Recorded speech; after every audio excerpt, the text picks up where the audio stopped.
votre présence parmi nous. L'IDEM, donc l'Institut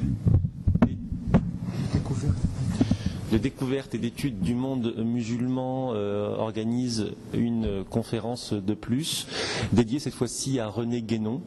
Nous sommes au 60e anniversaire de sa mort, et nous souhaitions, avec l'IDEM, marquer cet instant, puisque René Guénon représente une forme de trait d'union entre le monde occidental et le monde oriental, puisqu'il est originaire de France, mais terminera sa vie, comme vous le savez, au Caire. Voilà, donc l'IDEM est très soucieux, je dirais, de pouvoir mettre à l'ordre du jour tous ceux qui ont été dans le monde de la pensée, dans le monde des idées, des traits d'union entre le monde occidental auquel nous appartenons et le monde musulman que l'IDEM participe à faire découvrir au public francophone. Donc on va remercier évidemment le public, mais aussi les intervenants qui parfois sont venus de loin, notamment mon ami Raleb Benchir, qui assurera toute l'animation de cette conférence. Il vient de Paris, et donc on le remercie grandement pour ce geste. Techniquement, on va s'organiser de la manière suivante, c'est-à-dire que chaque intervenant aura 1 heure qui lui sera impartie, et gérera ce temps en fonction de son intervention et du débat avec le public. Donc à chaque fois, vous pourrez intervenir aussitôt après l'intervention, et à la fin des 3 interventions, donc des 3 heures, des 3 conférences, des 3 interventions, nous garderons un temps d'environ 40 à 50 minutes, et nous procéderons par table ronde afin que vous ayez, vous, durant l'ensemble des interventions, acquis suffisamment de matériaux pour pouvoir relancer un petit peu vos interrogations éventuelles. Voilà. Donc merci infiniment, et je cède la parole à Raleb Benchir qui va commencer. Merci. Merci bien, merci Si Kamel. Mesdames et messieurs, bon après-midi. À titre personnel, je suis extrêmement heureux d'être ici avec vous dans cette belle ville de Bordeaux.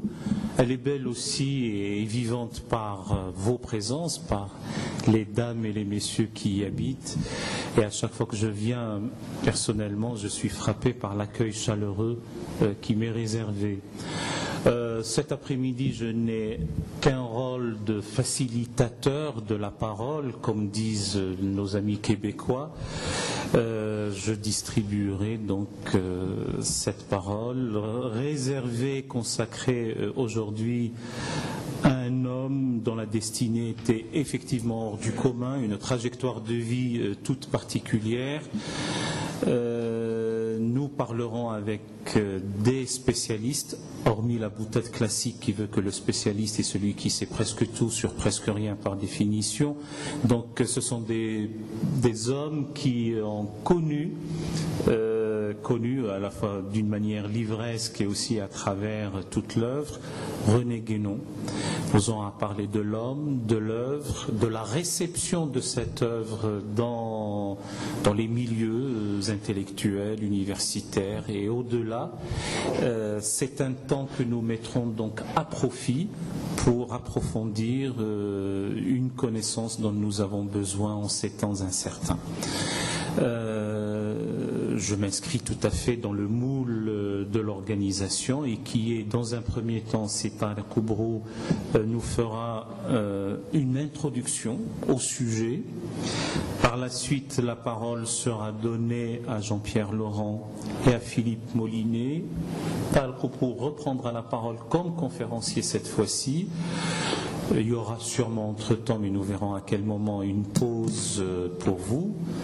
Par la suite, vous aurez suffisamment d'éléments pour que vous puissiez participer au débat final sous forme de table ronde. Un mot de clôture de Setar Koubrou et des remerciements pour tous.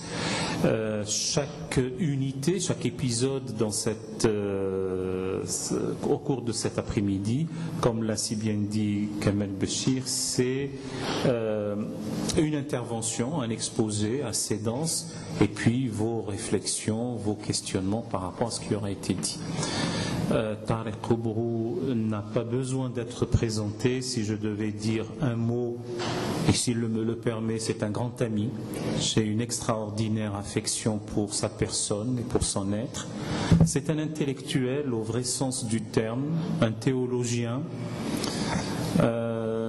qui allie les ressources inventives des questions biologiques, mais aussi les questions spirituelles et théologiques. Son rôle déterminant dans ce qu'on appelle désormais l'islam 2 en France fait que si nos hiérarques devaient s'inspirer de son œuvre et de ce qu'il fait, bien nous aurions eu sûrement moins de tensions.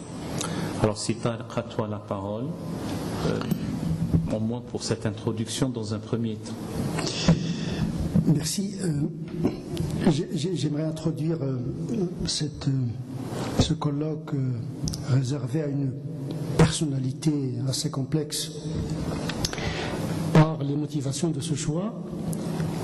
IDEM est un institut de découverte et d'études du monde musulman dont l'objectif est de créer des ponts et des canaux d'interculturalité et de dialogue entre les cultures et les traditions. À Bordeaux, il n'y a pas que le pont d'Aquitaine et le pont Pierre, il y a le pont créé par des hommes. Et je pense que évoquer aujourd'hui René Guénon dans la crise que nous traversons, la crise de la postmodernité, René Guénon il a parlé déjà de la crise de la modernité, et donc c'est une personnalité conceptuelle par le biais duquel on va pénétrer la traçabilité de la pensée d'un homme nourri par une histoire double, occidentale et orientale. Donc on va essayer un petit peu de toucher quelques aspects avec une vision critique, bien sûr, parce que les orateurs ne vont pas approcher la personnalité de René Guénon dans une perspective narrative, mais également dans une perspective critique également quant à son œuvre, parfois paradoxale, complexe, comme toute pensée d'un grand auteur comme René Guénon. Bien sûr, on va saisir l'occasion pour parler de cette dimension essentielle de l'islam qui est le soufisme, la voie royale que René Guénon a choisie pour pénétrer le mystère de Dieu par la voie du soufisme, qui est une des dimensions les plus importantes de la religion musulmane. Merci beaucoup. Alors je passerai la parole là, tout de suite au professeur Jean-Pierre Laurent, qui est historien, effectivement, pour nous parler de... Je reste comme tu souhaites. Parce que il va venir rentrer. Qui va nous parler de René Guénon. Nous aurions célébré son anniversaire, le 125e anniversaire de sa naissance le 15 novembre dernier, et nous aurons à commémorer son décès le 7 janvier prochain, le 62e anniversaire de son décès. C'est pour donner les deux dates de sa courbe de vie. Jean-Pierre Laurent est effectivement historien de l'école pratique des hautes études et membre du groupe de recherche du CNRS consacré à la sociologie des religions. Peut-être avant de lui donner tout de suite la parole pour nous parler effectivement de ce personnage emblématique et si complexe, comme ça a été dit à l'instant, j'ai envie de dire de poser une question à l'historien. L'histoire n'est plus mielleuse ou fielleuse selon celui qui la raconte. Est-elle linéaire, cloisonnée en Antiquité, Moyen-Âge et Renaissance dans une approche nombriliste européocentriste, ou est-elle panoptique et vision ouverte sur le monde.